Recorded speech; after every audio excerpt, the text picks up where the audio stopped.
할렐루야. 아멘. 예, 부활하신 주님을 찬양합니다. 그리고 승천하신 주님을 찬양합니다. 승천하셔서 하나님 우편에 계시고 우리의 대제사장이신 예수 그리스도를 찬양합니다. 이제 잠깐 후면 다시 오실 우리 왕으로, 진정한 우리 왕으로 오실 예수 그리스도를 찬양합니다. 우리 삶을 통해서 예수 그리스도를 찬양드리며 영광을 돌리는 그런 삶이 되기를 원합니다. 히브리서 11장 말씀을 보겠습니다. 히브리서 11장 23절부터 29절 말씀을 보시겠습니다.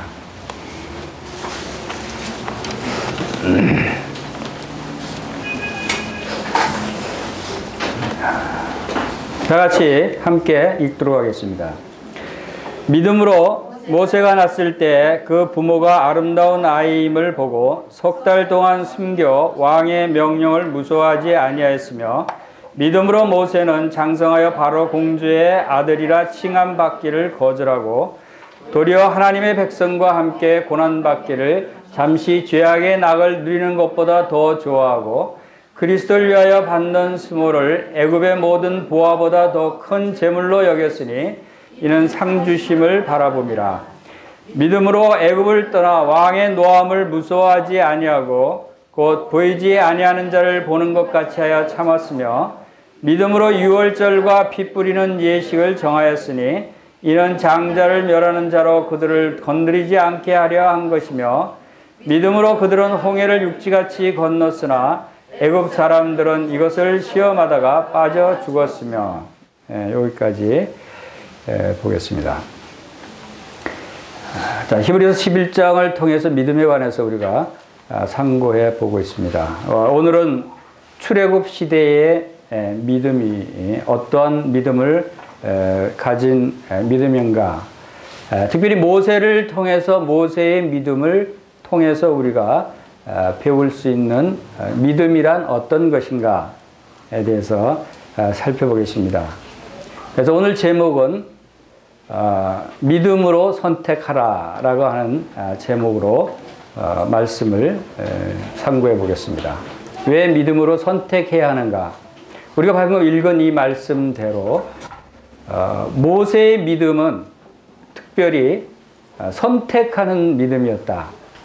모세가 어떠한 것을 선택해 나갔느냐, 모세가 어떠한 것을 선택하며 그 믿음을 나타내 보였는가를 특별히 설명하고 있습니다. 우리가 각각의 믿음의 선진들의 믿음에 대해서 쭉 살펴보고 있는데, 각각 믿음의 선진들의 그 믿음이 특징들이 조금씩 다른 것을 보고 있습니다. 이것은 우리로 하여금 여러 가지 면에 있어서 하나님께서 우리의 믿음이 어떠한 믿음이 되어야 하는가를 가르쳐주고 있다고 생각이 됩니다. 모세는 어떠한 사람이었습니까? 여러분 모세에 대해서 잘 알고 있습니다. 우리가 읽은 말씀대로 모세는 애굽 왕궁에 있었던 사람이었습니다. 그런데 그가 이스라엘 백성들을 출애굽하기 위해서 그들을 인도해내는 대단히 놀라운, 아마 성경 중에서 가장 놀라운 사람 중에 한 사람으로 이렇게 나타날 수 있는 것이 과연 어떠한 그 믿음의 배경이 있었는가, 모세의 그 삶의 배경은 어떠한 것이고 그가 어떠한 믿음을 어떻게 가졌길래 이러한 큰 일을 할 수 있었는가, 그리고 하나님이 원하시는 것은, 우리에게 원하시는 것은 무엇인가, 이런 부분에서 우리가 살펴보겠습니다. 그리고 이 모세의 믿음의 삶을 통해서 우리의 삶이, 우리의 믿음으로 말미암아 사는 우리의 믿음 생활이 무엇인가에 대해서 우리가 살펴보게 되겠고, 또 모세가 선택했던 것처럼 우리는 어떠한 선택이 필요한가 하는 부분에 대해서 오늘 상고해 보겠습니다.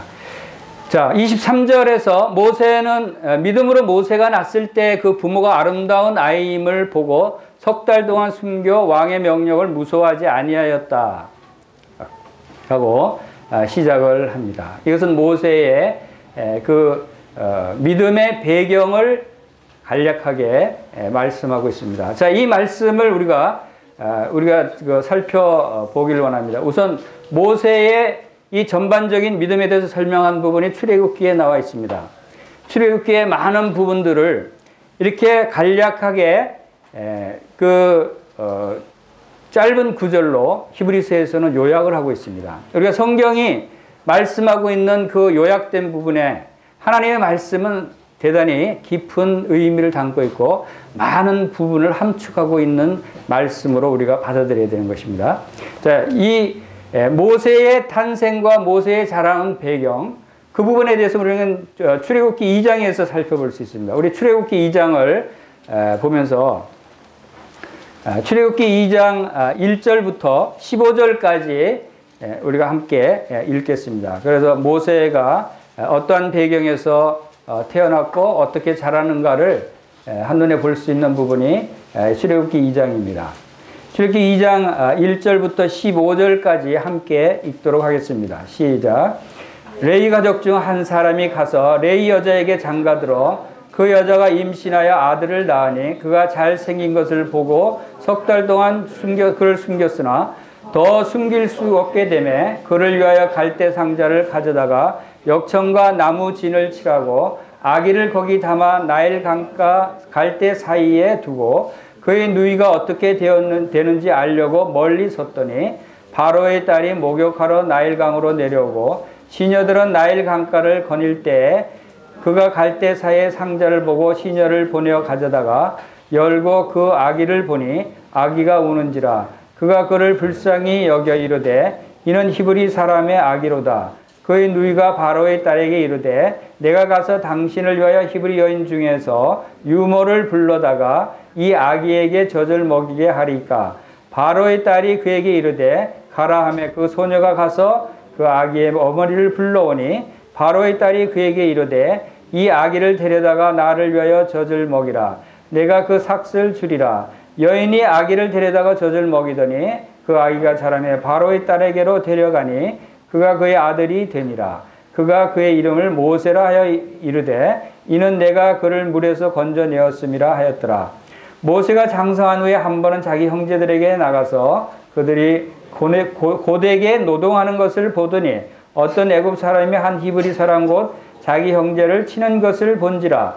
좌우를 살펴 사람이 없음을 보고 애굽 사람을 쳐 죽여 모래 속에 감추니라. 이튿날 다시 나가니 두 히브리 사람이 서로 싸우는지라. 그 잘못한 사람에게 이르되 내가 어찌하여 동포를 치느냐 하매 그가 이르되 누가 너를 우리를 다스리는 자와 재판관으로 삼았느냐. 네가 애굽 사람을 쳐 죽인 것처럼 나도 죽이려느냐. 모세가 두려워 이르되 일이 탈로 되었도다. 바로가 이 일을 듣고 모세를 죽이고자 하여 찾는지라. 모세가 바로의 낯을 피하여 미디안 땅에 머물며 하루는 우물 곁에 앉았더라.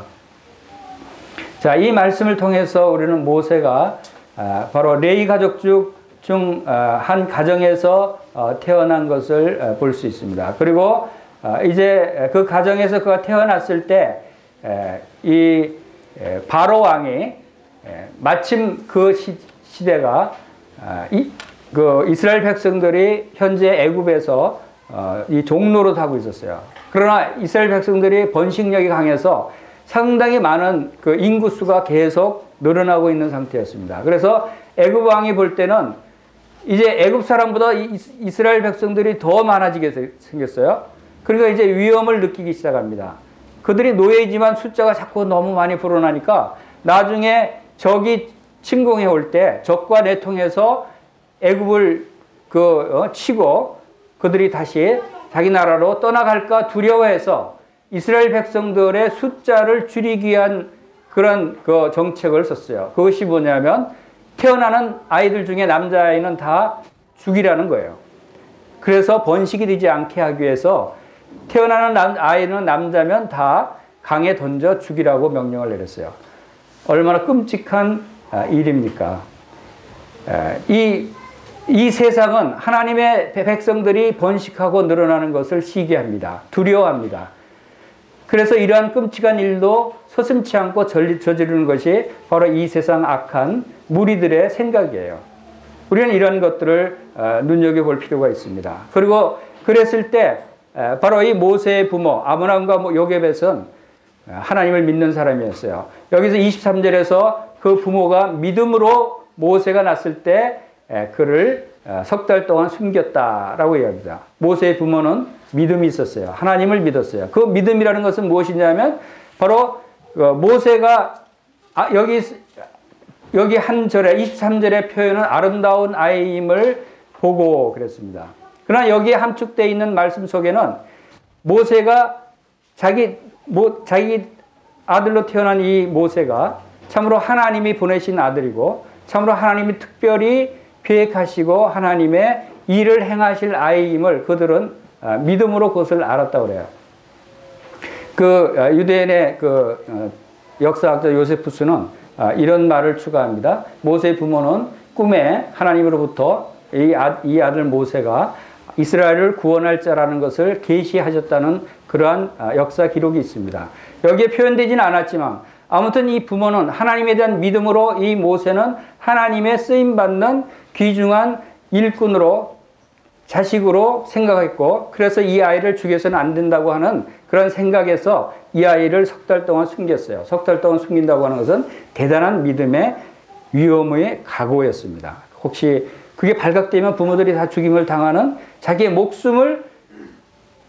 목숨의 위험을 안고까지 자기 아들을 숨겨서 감췄어요. 그리고 더 이상 숨길 수 없는 상황이 됐을 때 이 아이를 강에다가 빠뜨려서 죽게 하는 것이 아니라 그 바구니에 물이 새지 않도록 역청을 바르고 해서 모세를 강에 띄워서 누군가가 이 아이를 받아서 길러주기를 바라는 그런 마음으로 강에 띄웠는데 하나님의 계획은 놀랍죠. 바로 그 아이들을 죽이라고 명령한 애굽 왕궁의 공주가 그 아이를 발견하고 키우게 됩니다. 그리고 모세는 바로 이 애굽 왕궁에서 자라게 됩니다. 그리고 또 놀라운 것은 바로 그 어린아이 모세를 이 공주는 친모인 줄 모르고 친모에게 그 유모로 아이를 젖먹이고 기르게 합니다. 하나님의 백성들을 멸하고자 하는 그 애굽의 왕궁에서 이제 그 애굽을 물리치고 이스라엘 백성들을 구원해낼 모세, 하나님의 사람이 그 왕궁에서 자라게 되고 또 그 아이를 기르는 히브리 여인 그 친모가 그 아이를 젖먹이고 기르게 됩니다. 참으로 그 하나님의 계획은 놀랍습니다. 그런 과정 속에서 그 어머니가 모세에게 젖을 먹이면서 어릴 때부터 자랄 때 무슨 말을 해줬겠습니까? 당연히 믿음에 대해서 얘기했을 겁니다. 너는 히브리인이다. 너는 하나님이 우리 히브리인의 하나님이다. 아브라함의 하나님, 이삭의 하나님, 야곱의 하나님이 우리의 하나님이다. 그리고 너도 하나님의 사람이다. 하나님의 백성이다. 라고 하는 믿음과 또 모세는 이제 그러한 과정 속에 자라서 나중에 여기서 11절에서는 모세가 장성한 후에 이제 자기 형제들을 돌볼 생각하고 형제들이 히브리 노예와 애굽인이 싸울 때 그 히브리 형제들 편을 들고 애굽 사람을 죽이기까지 합니다. 자, 이러한 일들이 그 부모가 모세에게 그 자라온 과정 속에서 믿음을 갖게 했고 하나님에 대해서 이야기해줬고 하나님의 계획에 대해서 이야기했다는 것을 우리가 여러 가지 성경 말씀을 통해서 발견할 수가 있습니다. 모세가 애굽 사람과 그 히브리인이 싸울 때 히브리인 편을 들고 애굽 사람을 죽이고 할 때 그때 당시에 모세의 믿음의 상황은 모세는 어떤 생각을 갖고 있었느냐 하는 것은 우리가 어디서 그 일부분을 알 수 있냐면 사도행전 7장에 가보면 사도행전 7장 25절에서 사도행전 7장 25절 그의 형제들이 하나님께서 자기의 손을 통하여 구원하여 주시는 것을 깨달으리라고 생각하였으나 그들이 깨닫지 못하더라. 자, 이 말씀은 뭐냐면 모세가 그 당시 싸울 때 히브리인 편을 들고 했을 때만 해도 자기 손을 통해서 하나님이 이스라엘 백성을 구원해 주실 것을 그는 믿고 있었다는 거예요. 그는 하나님이 자기를 통해서 이스라엘 백성들을 구원하게 하셨다는 것을 믿었는데 그 말씀은 어디서부터 왔겠어요? 그건 부모로부터 들었다는 것이죠. 자, 모세는 비록 애굽의 공주의 아들로 애굽 왕궁에서 자랐고 왕궁에서 지냈지만 그 마음속에는 그 자신이 히브리인이라는 것과 그가 하나님께서 자신을 통해서 이스라엘 백성들을 구원하실 계획을 갖고 계시다는 사실을 그는 알고 있었다는 거예요. 이런 배경이 아니면 그가 그 놀라운 신분에 있는 그 왕궁의 공주의 아들이 쓸데없이 그 싸움에 끼어들어서 애굽 사람을 죽이고 갑자기 피해서 도망가는 이 일이 일어날 수 있겠어요? 자, 여기에 대해서 이러한 상황 속에서 모세가 선택하는 그 선택이 어떠한 선택이었는가 하는 것을 우리가 24절부터 우리가 이제 보게 됩니다. 히브리서 11장 24절 보겠습니다.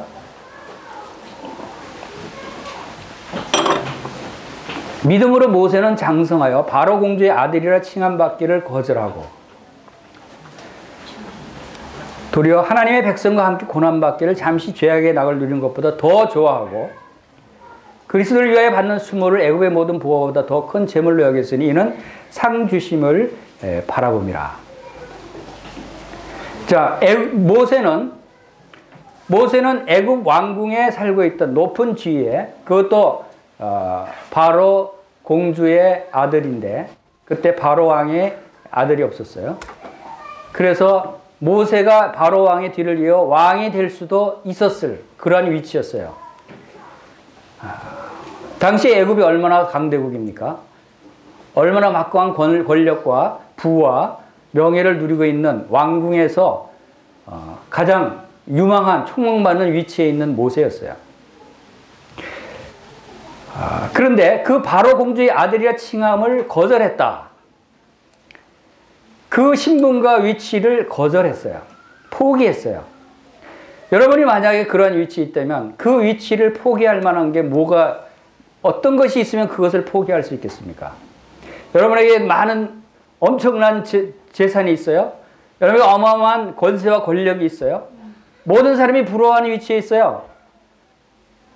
근데 그것을 포기해야 한다면 그 대가가 무엇이 있으면 그것을 포기할 수 있겠습니까? 우리가 어떤 일을 포기하고 어떤 일을 선택할 때는 계산을 해봐야 돼요. 이거 내가 포기하고 내가 거절해야 되는 이것보다 더 큰 가치가 있는 것이 아니면 이것을 포기할 필요 없죠.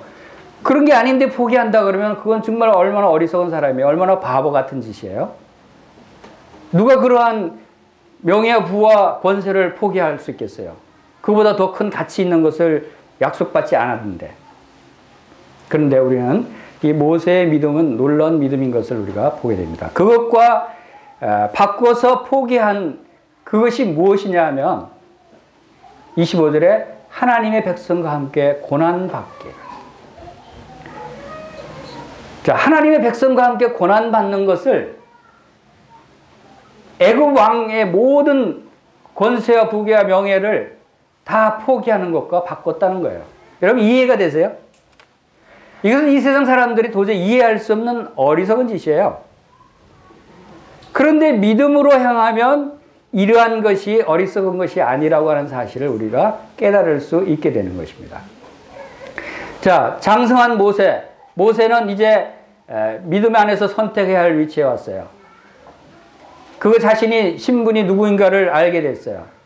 그는 비록 애굽 왕궁에 있었지만 그러나 그는 히브리인이고 하나님이 우리의 하나님이고 바로 하나님의 계획이 이스라엘 백성들을 다 애굽에서 출애굽시켜서 가나안 땅으로 인도해야 될 하나님의 원대한 계획이 아브라함과 이삭과 야곱을 통해서 요셉을 통해서 전해 내려온 것을 그가 듣고 믿고 있었던 것이죠.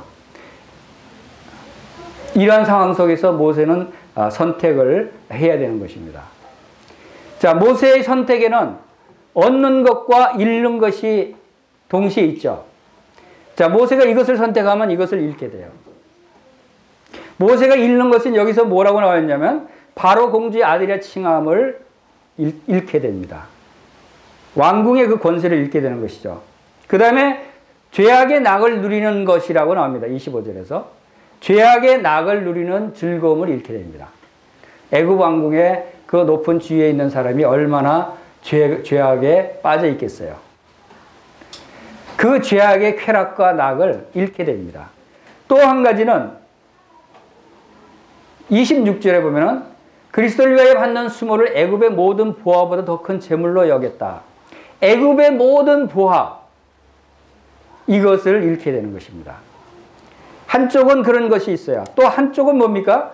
또 한쪽 선택해야 될 부분에는 하나님의 백성과 함께 고난받는 그 고난이 있고, 또 26절에 그리스도를 위하여 받는 능력, 수모가 있어요.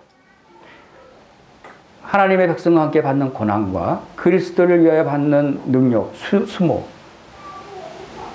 이것과 지금 이 애굽 왕궁의 모든 지위와 권세와 재물과, 자, 둘 중에 어느 것을 선택해야 되느냐? 여러분들은 어느 것을 선택하시겠어요? 이것이 우리가 믿음으로 선택해야 될 것들이에요. 오늘 살고 있는 우리도 마찬가지라고 생각이 됩니다. 이 세상에 얼마나 좋은 것들이 많아요? 얼마나 죄악의 낙들이 많이 있습니까? 얼마나 재물들이 많이 있어요? 얼마나 이 세상에 높은 지위와 권세와 명예를 쫓아가려고 하는 그러한 풍조가 있어요? 이 세상에 빠져 살면 즐겁고 재미있을 수 있어요. 죄악의 낙을 누릴 수 있어요.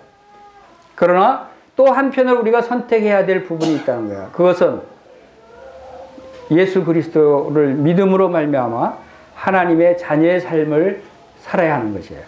근데 이 하나님의 자녀의 삶은, 그리스도인의 삶은 이 세상 낙처럼 편하게 부귀와 명예를 누리면서 부유하게 사는 삶이 아니라는 거예요. 그리스도인의 삶은, 이 모세가 선택했던 것처럼 그리스도의 삶은 두 가지, 모세는 두 가지를 표현을 했습니다. 하나님의 백성과 함께 고난을 받는 것과 그리스도를 위하여 수모를 당하는 것. 자, 이러한 선택이 우리 앞에 놓여져 있다는 거예요. 여러분 지금 어떤 것을 선택하고 있는 삶을 살고 있습니까? 실제 이러한 선택을 이미 하신 분도 있고, 이러한 선택의 기로에 우리의 삶을 통해서 매일매일 이러한 선택의 기로에 놓여 있을 수도 있는 것입니다. 이 세상의 쾌락과 하나님 나라를 위한 고난.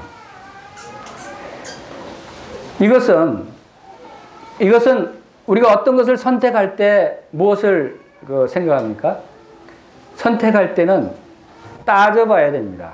그렇죠? 계산해 봐야 되는 거예요. 여러분 무조건 선택합니까? 그래서 우리 누가복음 14장 말씀 보겠습니다. 예수님께서 신이 제자들에게 이러한 선택에 대해서 말씀하신 부분이 있습니다. 누가복음 14장 25절부터 38절까지 읽겠습니다. 수많은 무리가 함께 갈새 예수께서 돌이키사 이르시되 물은 내게 오는 자가 자기 부모와 처자와 형제와 자매와 더욱이 자기 목숨까지 미워하지 아니하면 능히 내 제자가 되지 못하고 누구든지 자기 십자가를 지고 나를 따르지 않는 자도 능히 내 제자가 되지 못하리라. 너희 중에 누가 망대를 세우고자 할진대 자기의 가진 것이 준공하기까지 족할는지 먼저 앉아 그 비용을 계산하지 아니하겠느냐. 그렇게 아니하여 그 기초만 쌓고 능히 이루지 못하면 보는 자가 다 비웃어 이르되 이 사람이 공사를 시작하고 능히 이루지 못하였다 하리라. 또 어떤 임금이 다른 임금과 싸우러 갈 때 먼저 앉아 1만 명으로 저 2만 명을 거느리고 오는 자를 대적할 수 있을까 헤아리지 아니하겠느냐. 만일 못할 터이면 그가 아직 멀리 있을 때 사신을 보내어 화친을 청할지니라. 이와 같이 너희 중에 누구든지 자기의 모든 소유를 버리지 아니하면 능히 내 제자가 되지 못하리라. 예수님께서 제자들에게 제자가 되는 길에 대해서 지금 설명하고 있습니다. 제자가 되기 위해서는 어떻게 해야 되느냐. 그런데 제자가 되기 위해서 어떻게 해야 되느냐. 성공적인 제자의 생활을 할 수 있게, 또 제자의 길로서의 그 승리할 수 있는 방법이 무엇인가를 지금 가르쳐주고 있는 것입니다. 그런데 어떻게 해야 하는가에 대해서도 가르쳐주고 있어요. 어떻게 해야 되느냐 하면 계산해 보라는 거예요. 따져보라는 거예요. 여러분 무조건 믿지 마시기 바랍니다. 여러분 혹시 무조건 믿는 사람 있어요? 무조건 믿으라니까 믿어요? 그것은 위험한 믿음이에요. 그것은 유혹과 핍박이 닥칠 때 쉽게 무너질 수 있고 흔들릴 수 있는 믿음인 거예요. 우리가 분명하게 내가 믿고 있는 이 믿음의 길이 정말 가치 있는 길이고 내가 올바른 선택을 했는가 하는 것은 여러분들이 따져봐야 되는 거예요. 여러분들이 계산해 봐야 되는 거예요. 그거 따져보고 계산해 봤을 때 여러분이 선택한 것이라면 어떠한 방해가 있고 어떠한 유혹이 올지라도 흔들리지 않고 그 길을 계속 갈 수 있는 거예요. 이것이 예수님께서 지금 이 누가복음에서 말씀하고 있는 제자의 길을 따라오려거든 너희들이 계산해봐라. 여기 28절에 보세요. 누가 만약에 이런 예를 듣지 않습니까? 누가 망대를 세우려고 해요. 망대를 건축하려고 합니다. 아무것도 가진 거 없이 그냥 난 망대 건축할래 그러면서 시작할 수 있겠어요? 망대를 건축하기 위해서는 그 자재가 뭐가 필요하고 그걸 사는데 얼마나 비용이 필요하고 이 인부가 몇 명이 있어야 되고 기간이 얼마나 걸리고 내가 가진 재산이 얼마인데 그것을 얼마를 투자해야 되고 계산해 봐서 아 내가 할 수 있는 일이겠구나 했을 때 그 일에 착수하죠. 여기 보세요. 주님께서 28절의 끝부분에 먼저 앉아 그 비용을 계산하지 아니하겠느냐 그랬어요. 그 비용을 계산해보지 않고 덤비면 그건 무조건 짓는다고 덤벼들면 그건 무모한 짓이라는 거예요. 여러분 예수님의 제자가 되겠다고 무조건 덤비지 마세요. 무모한 짓이에요. 쉽게 꼬꾸라져요. 넘어져요. 무조건 제가 예수님 제자 되는 게 참 좋아 보여. 나도 예수님의 제자 될래. 하고 무조건 쫓아오면 안 된다는 거예요. 그래서 예수님이 마태복음 8장에서 마태복음 8장 19절에서 뭐라고 하죠? 한 서기관이 나와 예수님께 아뢰되 선생이요 어디로 가시든지 저는 따르리이다 그랬어요. 그래서 예수님이 뭐라고 그런지 아세요? 여우도 굴이 있고 공중의 새도 거처가 있을 때 인자는 머리 둘 것이 없다 그랬어요. 왜 그런 말씀하셨겠어요?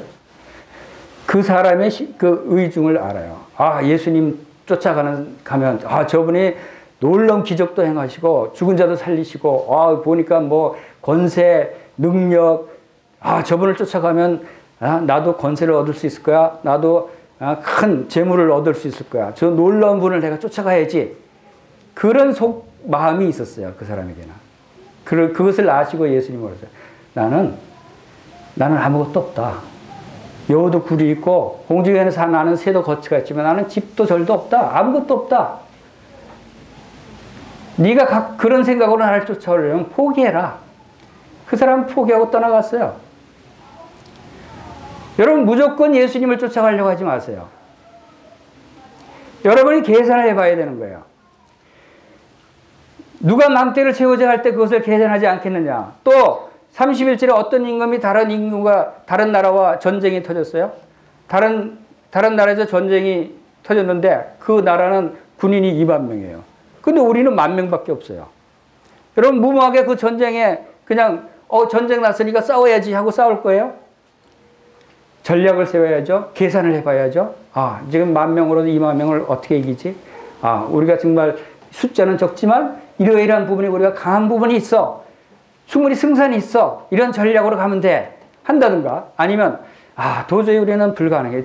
싸워봐야 이거 그냥 망하는 수밖에 없어. 그러니까 차라리 화친을 청하자. 이렇게 한다는 거예요. 계산을 해본다는 거예요. 그래서 헤아리지 않겠느냐 그랬어요. 이와 같이 그랬어요. 38절에 이와 같이 너희 중에 누구든지 자기의 모든 소유를 버리지 아니하면 능히 내 제자가 되지 못하리라.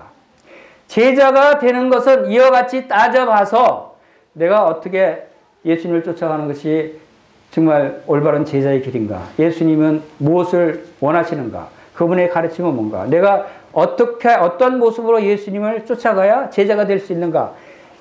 계산해보고 헤아려보고 따져보라는 거예요.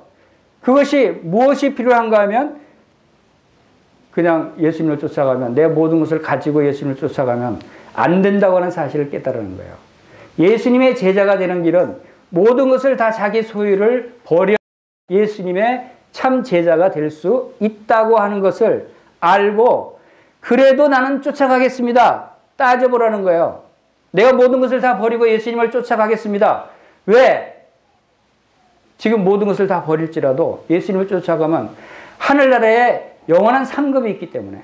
어떤 사람이 마태복음 13장에서 44절에서 어떤 사람이 밭에 감춰진 보화를 발견했어요.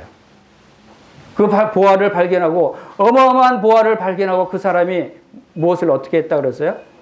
몰래 숨겨두고 가서 자기 모든 소유를 다 팔아서 그 밭을 샀다 그랬어요. 천국은 이런 곳이라는 거예요.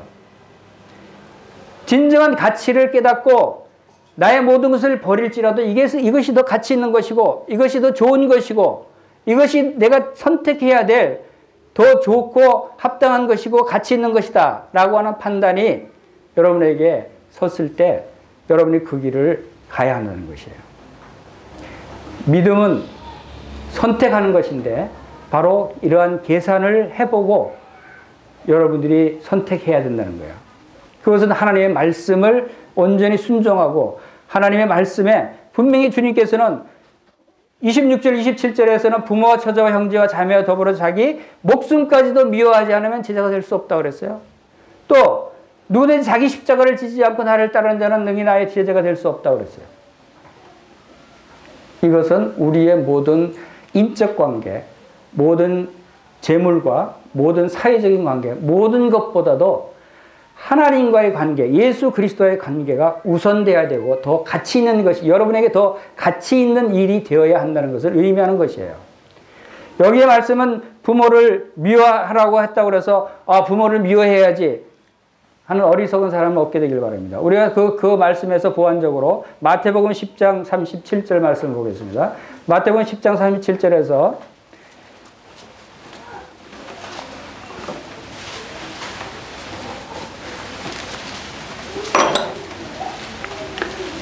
아버지나 어머니를 나보다 더 사랑하는 자는 내게 합당하지 아니하고, 아들이나 딸을 나보다 더 사랑하는 자도 내게 합당하지 아니하며, 또 자기 십자가를 지고 나를 따르지 않는 자도 내게 합당하지 아니하니라. 자기 목숨을 얻는 자는 잃을 것이요 자기 나를 위하여 자기 목숨을 잃는 자는 얻으리라 라고 말씀을 하십니다. 여기서 말씀하는 것을 통해서 주님이 무엇을 원하시는가를 알 수 있습니다. 하나님을 먼저, 첫째는 하나님을 마음을 다해 뜻을 다해 목숨을 다해 주 너희 하나님을 사랑하라고 하는 것이에요. 이 세상에 어떤 사람보다도, 비록 자기 자식이나 부모보다도 하나님을 더 사랑하라는 거예요. 그것이 예수님을 쫓아가는 제자로서의 길이라는 거예요. 그것이 모세가 선택했던 믿음이 바로 그런 것이에요. 이 세상에 아무리 좋은 것이 있을지라도 모세가 모세를 키워준 양어머니, 바로 공주의 딸, 바로 왕의 공주, 그 양어머니도 그는 버려야 했어요. 그 양할아버지도 바로 왕도 버려야 했어요. 이 세상의 인적 관계를 버려야 했어요. 모세의 선택은 바로 그런 것이었어요. 그리고 그 애굽 왕궁의 모든 재물도, 애굽의 모든 부하도 버려야 했던 것입니다. 이것이 믿음으로 선택해야 하는 것들이라는 것이죠. 이것은 모세가 무작정 그런 것을 다 버리고 하나님께로 돌아왔겠어요? 모세는 분명히 계산했습니다. 모세는 분명히 헤아려 봤어요. 모세는 분명히 따져봤어요. 그렇지, 처음에 그런 갈등이 있지 않았겠어요? 이 엄청난 좋은 것들을 내가 포기해야 될 것인가? 지금 포기하면 하나님의 백성들과 함께 고난을 받아야 되는데, 그것은 노예 생활인데, 여러분, 주인과 노예가 있는데, 주인이 나 주인 안 할래, 노예 할래, 그런 사람이 있겠어요? 이것은 엄청난 선택이에요. 엄청난 고민 끝에 해야 되는 선택이에요. 이 모세는 그런 것을 헤아려 봤을 때, 여기 보세요. 26절에서 이는 상주심을 바라봄이라 그랬어요. 모세의 계산은 애굽 왕궁에서의 이 모든 것보다 하나님으로부터 오는 상급을 더 크게 좋게 여겼다고 그랬어요. 이것이 모세가 믿음으로 계산하고 믿음으로 선택한 것이에요. 여러분도 믿음으로 여러분들의 선택할 때 여러분의 믿음으로 계산해 보시기 바랍니다. 따져 보시기 바랍니다. 내가 이런 길을 갈 때, 내가 이런 일을 행할 때 이것이 과연 나에게 무슨 유익이 있는가? 이것이 얼마나 오래 갈 것인가? 내가 이것을 하지 않고 주님을 따르는 길, 성도들과 함께 고난을 받는 일, 이것이 비록 지금은 힘들고 고될지라도 그러나 하나님께서 약속하신 그 하늘의 약속의 상급을 바라보면 여러분들은 이 믿음의 길을 선택할 수 있는 것입니다. 모세처럼. 우리 열왕기상 18장에서 아까 읽은 말씀 중에서 엘리야가 이스라엘 백성들에게 뭐라고 말합니까? 너희는 머뭇거리지 말라는 거예요. 둘 중에 머뭇거리지 말라. 하나님을 선택하라는 것이에요. 여러분 혹시 아직도 이 세상과 또 이 하나님의 나라와 신앙생활과 그 사이에서 머뭇거리고 왔다 갔다 하는 사람이 있습니까? 여러분 머뭇거리지 마시기 바랍니다. 여러분 따져보시기 바랍니다. 뭐가 진정으로 나에게 유익이 되고 나에게 진정한 가치가 있고 뭐가 진정한 영원한 것인지, 이 세상 것은 일시적이고 헛된 것이라는 사실을 여러분이 생각하고 그것을 따져보고 올바른 제자의 길을 여러분들이 선택할 수 있게 되기를 바랍니다. 이것이 모세가 선택한 믿음입니다. 그리고 이 세상 것은 여기 보면은 26절에서 그리스도를 위하여는 받는 수모를 애굽의 모든 보화보다 큰 재물로 여겼다라고 하는 말씀이 있습니다. 여러분 보물 싫어하는 사람이 있어요? 보물 싫어하는 사람 없죠. 모세는 보화를 싫어했을까요? 애굽의 모든 보화를 포기했잖아요. 그러니까 모세는 보물을 싫어하는 사람 같아요. 그렇죠? 그러나 저는 그렇게 생각하지 않아요. 누구보다도 모세는 보화를 더 좋아했어요. 더 갖고 싶어 했어요. 그런데 보화가 보화 종류에 따라 다르다는 거예요. 모세가 포기한 것은 어디의 보화예요? 애굽의 모든 보화였어요. 애굽의 보화. 보화도 애굽의 보화가 있고 하늘의 보화가 있는 것이에요. 여러분이 재물을 갖고 싶죠? 많은 돈을 벌고 싶죠? 많은 것을 갖고 부유한 생활을 하고 싶죠? 그것은 누구나 다 원하는 것이에요. 그러나 그것이 진정 나에게 영원히 나에게 있어야 할 재물이고 보화인가? 애굽의 보화는 모세는 하나님의 계획을 알고 있었고 모세의 인생의 길이가 얼마인 걸 알고 있었고 죽음에 어떠한 그 삶이 있는가를 모세는 믿고 있었어요. 그리고 여기서 표현대로 그리스도를 위하여 받는 수모라고 표현했습니다. 모세가 그리스도를 알까요? 예수님을 알까요? 그러나 모세는 그리스도를 알고 있었어요. 모세는 그리스도를 믿고 있었어요. 모세가 믿고 있었던 그리스도, 모세가 그리스도를 만나지도 않았는데 어떻게 믿었을까요?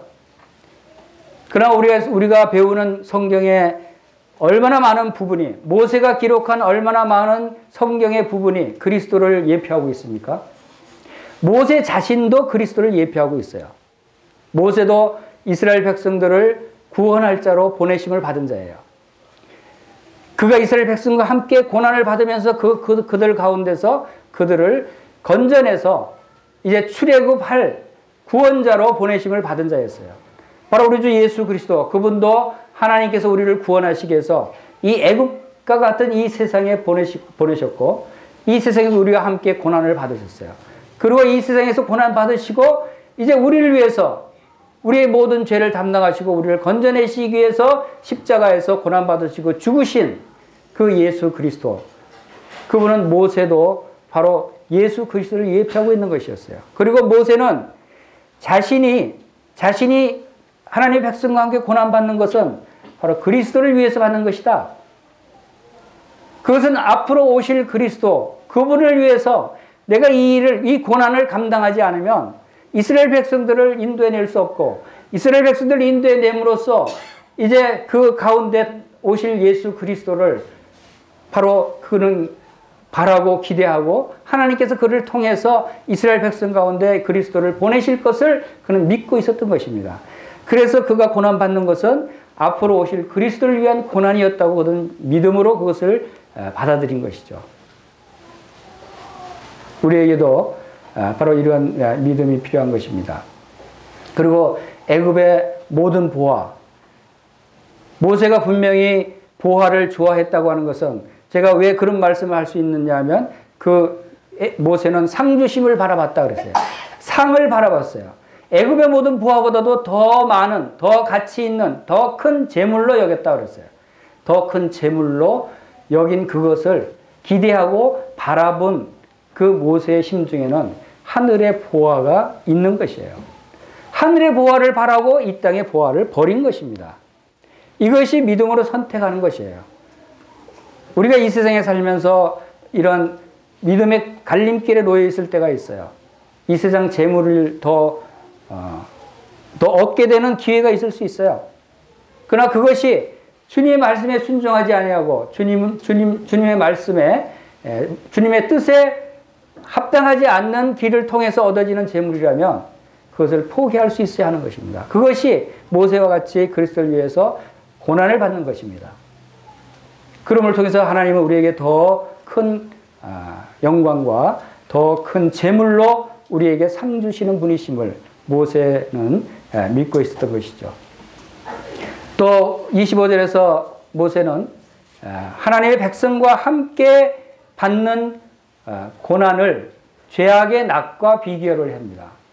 죄악의 낙을 누릴 것이냐, 하나님의 백성과 함께 고난을 받을 것이냐, 이 두 가지 선택에서 모세는 계산했던 것입니다.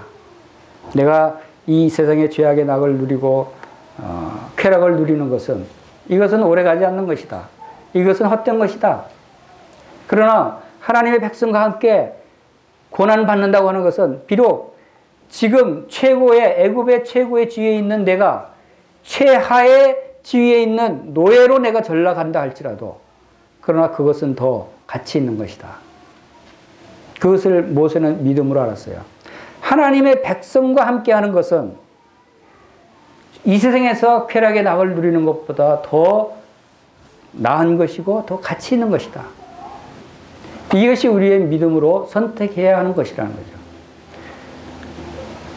여러분, 이 세상에 낙을 누릴 때가 있죠. 그러나 여러분 또 하나님의 백성과 함께 고난받아야 할 그러한 때가 있어요.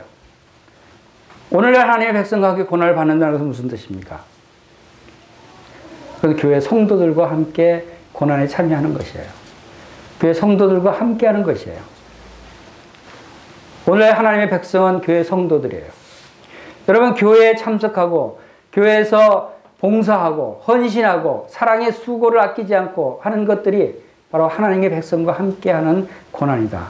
이것은 진정 영적으로 엄청난 가치가 있는, 참으로 여러분들이 선택해야 될 그러한 고난이라는 거예요.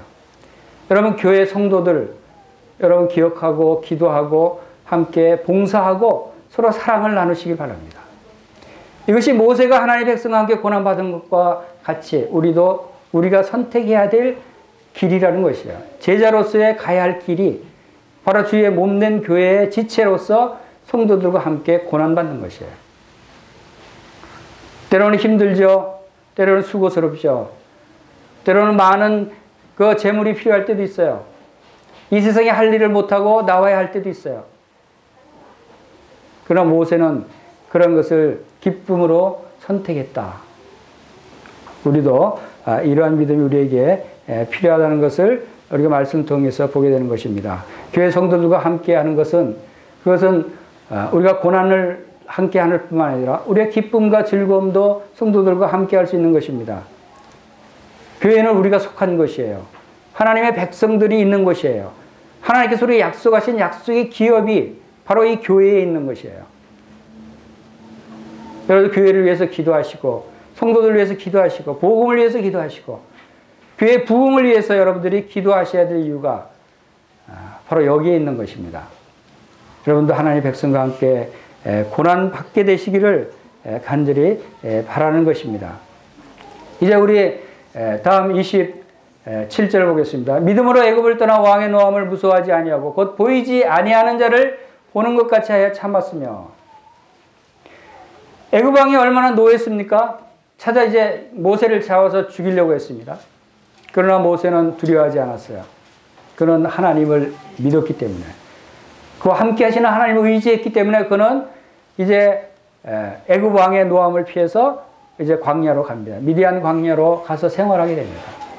그때가 모세가 40세 될 때였습니다. 모세가 40세 될 때 광야로 떠납니다. 하나님을 의지하고 광야로 와서 40년 동안 광야 생활을 하게 됩니다. 여러분 우리가 출애굽기 2장에서 읽었듯이 모세가 그러한 상황에서 그 애굽 사람과 히브리인이 싸울 때 애굽 사람을 쳐 죽이기까지 하는 혈기왕성한 사람이었어요. 그가 믿음이 있었지만 그러나 그 혈기 또한 있었던 사람이었어요. 우리들에게도 이러한 믿음이 있지만 혈기가 있는 그러한 상태에 있을 수 있어요. 그러나 하나님께서는 진정 그를 쓰시기 위해서 광야에서 40년간을 보냅니다. 그것은 광야의 고난의 길을 통해서 그를 단련시키시고 그를 하나님이 쓰시기에 합당한 자로 훈련시키시는 과정이라고 우리가 볼 수 있어요. 그래서 그가 40년 후에 하나님의 부르심을 받고 다시 애굽으로 와서 이스라엘 백성들을 이제 출애굽시키기 위해서 할 때는 그의 마음이 어떠한 마음이었습니까? 그렇게 혈기왕성한 그가 이제 이 세상에서 가장 온유한 사람으로 변화됐어요. 하나님의 고난의 훈련은 우리를 온유하게 만드는 것입니다. 우리의 믿음의 삶에는 이러한 훈련과 고난이 우리에게 필요하다는 것을 또한 여기서 볼 수 있는 것입니다. 또 28절 보겠습니다. 믿음으로 유월절과 피 뿌리는 예식을 정하였으니 이는 장자를 멸하는 자로 그들을 건드리지 않게 하려 한 것이며. 우리 출애굽기 12장에서 이 유월절을 제정하는 것을 봅니다. 그것은 우리가 잘 아는 바대로 바로 애굽 왕이 이스라엘 백성들을 놓아달라고 하는 그러한 요청에 거부해서 무려 9가지 재앙을 내렸음에도 불구하고 재앙을 내릴 때마다 애굽 왕은 뉘우치고 이제 돌려보내주겠다 하면서 다시 또 재앙이 그치면 마음이 변하고 이렇게 해서 강팍한 마음으로 계속 갑니다. 그럴 때 하나님께서 마지막 10번째 재앙이 바로 모든 사람의 장자와 가축의 장자를 죽음에 이르게 하는 그러한 재앙을 내리겠다고 합니다. 그랬을 때 모든 애굽 사람의 집에는 사망이 임하게 되지만 이스라엘 백성들의 집에는 사망을 면하게 하는 그러한 방법을 가르쳐 줍니다. 그것이 유월절 예식입니다. 그것이 바로 하나님이 정하신 어린 양을 잡아서 그 피를 문설주와 임방에 뿌린 그 집은 하나님의 죽음의 사자가 넘어가리라. 이것이 유월절이에요. 그 피를 보고 넘어가리라고 말씀하셨어요.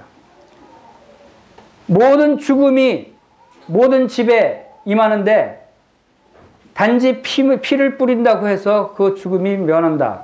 이해가 안 가죠? 그러나 모세는 믿음으로 이것을 순종한 것입니다. 이스라엘 백성들은 모세의 말을 통해서 하나님의 말씀을 믿음으로 받아들이고 이제 유월절 양을 잡아서 그 피를 문설주와 임방에 발랐어요. 그럴 때 어떻게 됐습니까? 모든 애굽 사람들의 집에는 죽음이 임했지만 장자들이 죽었고 가축이 처음 난 것들이 다 죽었어요. 그러나 이스라엘 백성들의 하나님의 백성들의 집은 죽음이 없었어요. 왜? 그 피를 보고 죽음의 사자가 넘어갔기 때문에. 이것은 바로 믿음으로 행했고 믿음으로 받아들인 것입니다. 이것은 바로 그리스도를 예표한 것이고 우리를 구원하시는 하나님의 구원의 방법을 우리에게 예표하시는 것입니다. 그래서 하나님께서는 바로 우리의 유월절 양, 고린도전서 5장 7절에 말씀하십니다. 유월절 양 곧 그리스도께서 희생이 되셨느니라 라고 말씀하셨어요. 우리의 유월절 양 그리스도께서 희생 제물이 되셨어요. 그래서 유월절 양 그리스도께서 피를 흘리고 십자가에서 피를 흘리고 죽으심으로 말미암아 이제 우리의 모든 죄를 다 용서하시고 죽음의 사자가 그 피를 보고 넘어가게 되는 것입니다. 우리의 심령 가운데 우리의 마음의 문설주와 임방에 여러분들이 예수 그리스도의 피를 여러분들의 마음속에 바르게 되면 여러분의 마음속에 받아들이게 되면 죽음의 사자가 넘어간다고 하는 것입니다. 죽음이 임하지 않는다고 하는 것입니다. 우리는 죽지 않는다고 하는 것이에요. 그래서 예수 그리스도를 영접하고 그 피로 속죄함을 받은 모든 그리스도인들은 죽지 않습니다. 죽지 않는다니까 속으로 에이 그런 거짓말이 어디 있어. 사람이 다 죽는데 이렇게 생각하는 사람이 있을지 모릅니다. 제가 말씀드리는 죽지 않는다는 것은 영적으로 죽지 않는다고 말씀하십니다. 그리스도인의 죽음은 죽는 것이 아니라 잠자는 것이라고 그랬어요. 그리스도인은 더 이상 죽는다는 용어를 사용할 필요가 없습니다. 죽지 않습니다. 죽는다는 것은 사망을 의미하는 것이에요. 죽는다는 것은 영원한 형벌을 받는 사망을 의미하는 것인데 그리스도인에게는 그러한 사망이 없어요. 육신의 목숨이 끊어지는 것은 죽는 것이 아니라는 것입니다.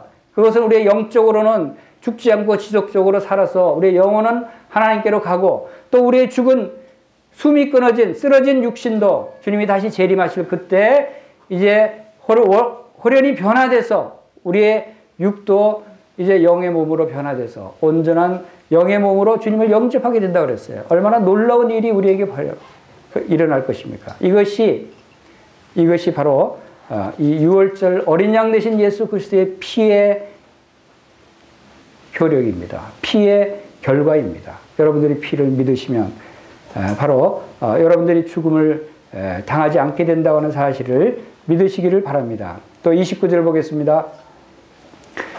믿음으로 그들은 홍해를 육지같이 건넜으나 애굽 사람들은 이것을 시험하다가 빠져 죽었으며. 여러분 홍해 바다를 하나님께서 이스라엘 백성들이 이제 출애굽해서 광야로 나왔습니다. 이스라엘 백성들을 광야로 해서 가나안 땅으로 내보낸 애굽 왕은 처음에는 하나님의 너무나 놀라운 그러한 재앙 때문에 아니 자기 모든 가족들의 장자들이 다 집에 죽음이 임하고 이건 정말 모든 집에 슬픔이 임하고 도저히 대항할 수 없는 보이지 않는 그 하나님의 능력을 그들이 체험한 거예요. 그래서 이제 그들은 도저히 하나님을 대항할 수 없다고 생각하고 이스라엘 백성들을 놓아줍니다. 놓아줬다가 이 사람의 마음이라는 게 참 간사해요. 이제 한참 또 생각하니까 또 이제 막 울분이 치밀고 다시 미워하는 마음이 생기고 하나님을 대적하는 마음이 생겨서 다시 안 되겠다. 내가 죽으면 죽었지. 쫓아가서 이스라엘 백성들을 다 죽여야 되겠다. 하고 군대를 이끌고 추격해 옵니다. 그럴 때 하나님께서 이스라엘 백성들을 구름 기둥과 불 기둥으로 인도하셔서 이제 홍해 바다 앞까지 왔을 때 뒤에는 애굽 군대가 쫓아와서 죽이려고 쫓아오고 있고 그런 걸 가지고 진퇴양난이라고 그러죠. 이제 앞으로 나갈 수도 없고 뒤로 갈 수도 없고 이럴 때 하나님께서는 모세를 통해서 애굽 군대들을 피할 길을 열어주십니다. 그것이 홍해 바다를 갈라주셨어요. 그 깊은 홍해 바다, 그 홍해 바다를 물을 갈라서 그 가운데로 길을 내셨어요. 그런데 홍해 바다를 가르고 그 길을 냈는데 그 길을 건너간 이스라엘 백성들은 살았어요. 그런데 그들이 그 길을 건널 때 그들이 그냥 건넌 것이 아니라는 사실을 보게 봅니다. 그들이 믿음으로 건넜다고 그랬어요. 믿음으로 그들은 홍해를 육지같이 건넜으나 애굽의 군대들도 뒤쫓아와서 건넜지만 그들은 다 물에 빠져 죽었어요. 그런데 이스라엘 백성들은 다 무사히 건넜어요. 그 차이는 뭐냐? 믿음의 차이라는 거예요. 이스라엘 백성들은 그 갈라진 바다 가운데 길로 건넜지만 불신의 상태로 건넌 것이 아니라는 거예요. 믿음으로 그들은 건넜다. 그것은 하나님께서 이 일을 하셨고 하나님이 우리를 살리시고 있고 하나님께서 이 놀라운 바다를 가르시고 우리를 건너게 하시는, 우리를 사랑하시고 우리를 건지시게 지키시는 우리의 전지전능하신 하나님이시다. 하나님을 찬양하며 건넜어요. 그들이 다 건너서 하나님을 찬양하는 모습이 나오지 않습니까? 그들은 진정 믿음으로 그 홍해를 건넜어요. 그러나 애굽의 군대들은 이스라엘 백성들이 건너는 걸 보고 멈칫서서 야, 저기를 어떻게 건너지? 근데 저 이스라엘 백성들이 건너니까 우리도 쫓아가면 건널 수 있지 않겠어? 에이, 죽을 때 죽더라도 건너보자. 그들은 하나님이 그 일을 하셨다는 것을 믿지 않았어요. 그들은 하나님이 그들을 지켜서 보호해 주실 거라고 믿지 않았어요. 그런 상태로 건넌 사람들에게는 하나님께서 다 그들을 수장시켜버리는 거예요. 믿는 자와 믿지 않는 자의 차이는 바로 똑같은 환경에서 이러한 큰 차이가 나타난다고 하는 것입니다. 여러분이 무슨 일이든 믿음으로 행하시기 바랍니다. 하나님이 어떤 기적을 행하시든 어떤 일을 나에게 임하게 하시든 내가 어떤 일을 결정할 일이 생기든 여러분들 믿음으로 행하시기 바랍니다. 믿지 않고 행하는 모든 것이 죄인이라고 그랬어요. 죄가 다른 것이 아닙니다. 믿음으로 행하지 않는 것이 모든 것이 죄예요. 하나님이 믿음으로 행하지 않는 것을 제일 싫어하신다는 거예요. 여러분들이 믿음으로 이러한 일들을 행하시고 믿음으로 모세가 이제 애굽 왕궁의 모든 것들을 다 포기하고 하나님의 백성과 함께 고난받고 그리스도를 위해서 능력을 받는 것을 더 좋아한 것처럼 여러분들도 이제 애굽 왕궁은 이 세상입니다. 오늘날의 애굽 궁전은 이 세상입니다. 여러분 이 세상 애굽 왕궁에 애굽의 궁전에서 살기를 원하십니까? 아니면 하나님의 궁정에서 살기를 원하십니까? 여러분 하나님의 궁정에서 살기를 원하시길 바랍니다. 이 하나님의 궁정의 생활은 지금은 고난이 될지 몰라요. 지금은 어려움이 있을지 몰라요. 그러나 영원한 평안과 영원한 기쁨과 안식이 우리에게 있다고 하는 사실입니다. 지금 우리에게 눈에 보이는 어려움과 고난이 있을지라도 그러나 그 가운데 우리는 영적인 평안을 얻고 우리는 후에 미래에 우리의 놀라운 부유함을 누리게 된다고 하는 사실입니다. 비록 지금은 이 세상 사람들 사이에서의 영광은 잃게 되지만 그러나 하나님과 함께 누리게 될 영원한 영광이 우리에게 있다고 하는 사실을 여러분들이 기억하시고 여러분들의 믿음의 올바른 선택을 하시기를 바랍니다. 진정한 제자의 길의 선택이 어떤 것인가? 여러분 나는 정말 모세처럼 믿음의 선택을 올바른 길로 하고 있는가? 이 선택은 여러분들이 잘 따져봐야 된다는 것이에요. 그거 따져보기 위해서는 여러분의 말씀을 상고해 봐야 됩니다. 하나님 말씀에서 이 길은 어떠한 길이고 이 길은 어떠한 길이구나. 여러분들이 따져보고 이 길은 분명히 죽음의 길이구나. 나는 이 길을 가야 한다. 비록 지금은 고난일지라도 이 길이 나의 영원한 생명과 영광 가운데 인도하는 길이다. 라고 하는 확신을 가지고 이 길을 가시게 되기를 바랍니다. 그래야 여러분들이 어떤 유혹과 핍박이 올지라도 넘어지지 않고 굳게 이 길을 지킬 수가 있는 것입니다. 그래서 우리는 선택이 필요하고 그 선택에는 분명한 계산이 필요한 것입니다. 우리 다 같이 기도하겠습니다.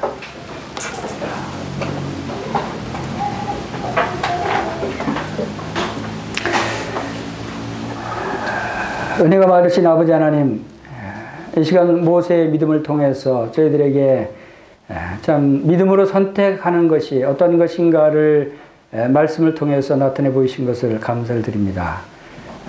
애굽의 왕궁의 생활보다 하나님의 백성과 고난을 받으며 그리스도를 위해 수모를 당하는 삶을 택했던 모세처럼 우리가 이 세상의 쾌락과 이 세상의 육신의 정욕과 안목의 정욕과 이생의 자랑을 택할 것이 아니라 이제 하나님의 백성, 교회 성도들과 함께하는 고난을 선택하며 이제 주님께서 약속하신 이 미래의 놀라운 소망과 또한 하나님께서 약속하신 놀라운 영광과 또한 은혜와 축복들을 바라보며 기쁨으로 이 길을 나아갈 수 있도록 주님께서 저희들에게 믿음을 더해 주시기를 원합니다.